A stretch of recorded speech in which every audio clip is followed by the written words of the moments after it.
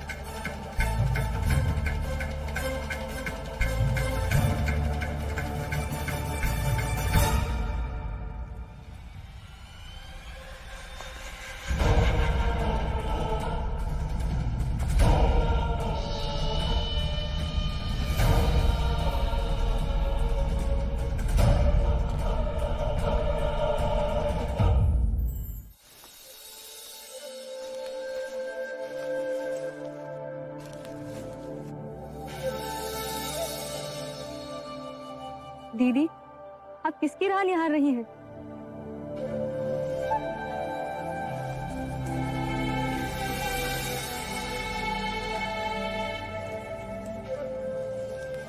आप उस जोगी की राह ताक रही हैं ना? 3 दिन से बाहर ही नहीं आए। ऐसे शरीर को दुख देंगे तो उनका स्वास्थ्य बिगड़ जाएगा। कोई तो हो जो इस समय उनकी सेवा करे। इस घने जंगल को पार कर हमारे गांव की तरफ कौन आएगा?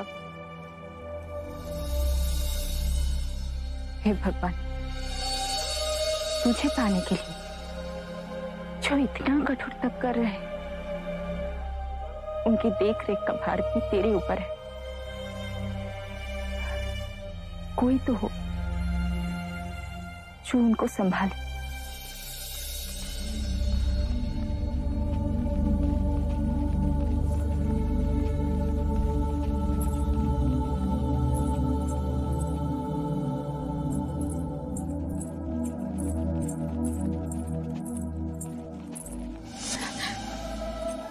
आप भी जोगी है? इतने घने जंगल को पार करके आप हमारे गांव में क्यों आए? मैं और मेरे 4 साथी किसी को ढूंढ रहे हैं। अपनी जैसे जोगी को? हमसे कई अधिक उत्तम है वो जोगी। उस गुफा में कई वर्षों से एक जोगी तपस्या कर रहे हैं।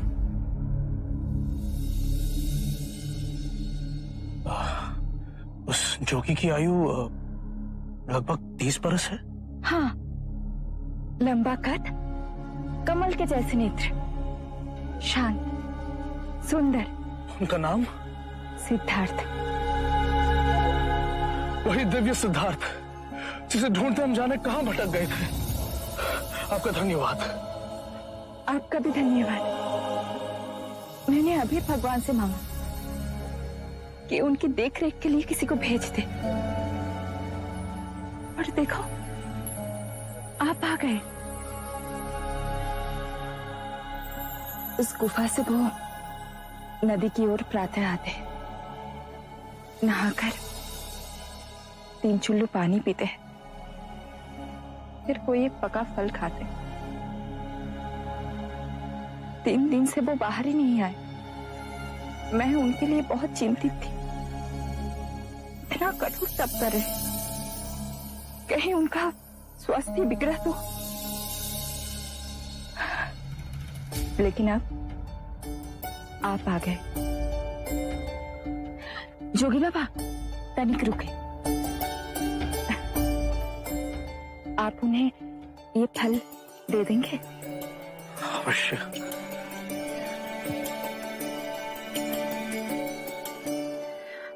आप उनका ध्यान रखेंगे ना? हम उनके शिष्य बनने आए हैं, उन पर कोई विपत्ति नहीं आने देंगे।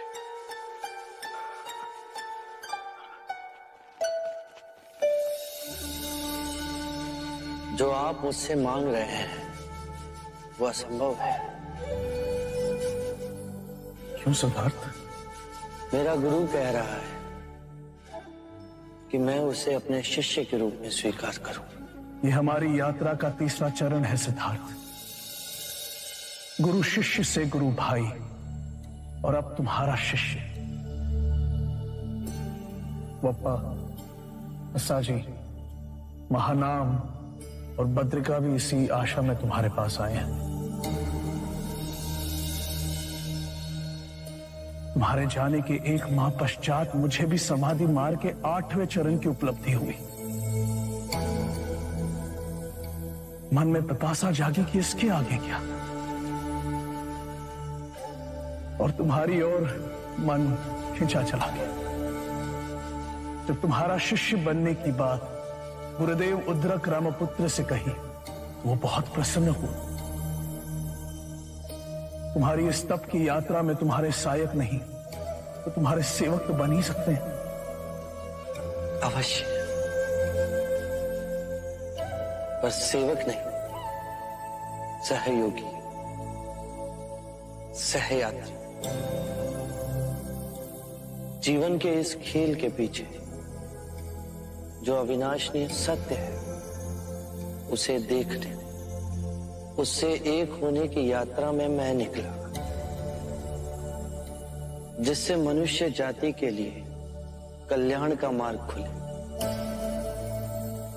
पर इस विश्वास पे मैं डिगने लगा गुरुदेव। तब मुझे एक तपस्वी मिले। उन्होंने मुझे महावीर की प्रेरणात्मक जीवनी सुनाई। शरीर को सुखा, महावीर को परम ध्यान प्राप्त हुआ। अब तक मैं इस मार्ग पर चला नहीं था, और अब इस मार्ग पर स्वयं को समर्पित कर दिया है। तो हम सब तुम्हारे साथ ये तपश्चर्या करेंगे। हाँ, हम सब इस मार्ग पर एक दूसरे के सहायक बन चले। जिसे उस चेतना की सर्वप्रथम अनुभूति हो, वो दूसरों को उस मार्ग पर आगे की ओर ले जाए। अवश्य सिद्धार्थ, अवश्य। याद आया, एक लड़की मिली थी, वो तुम्हारे लिए बहुत चिंतित थी। उसने तुम्हारे लिए ये फल भेजे। सुजाता ने? इस निर्जने में उसने मेरी बहुत सेवा की। परेशान थी कि तुम्हारा स्वास्थ्य न गिर जाए। बहुत करुणा है उसके हृदय में। ये फल आप ही ग्रहण करें। मैंने फलाहार भी त्याग दिया है।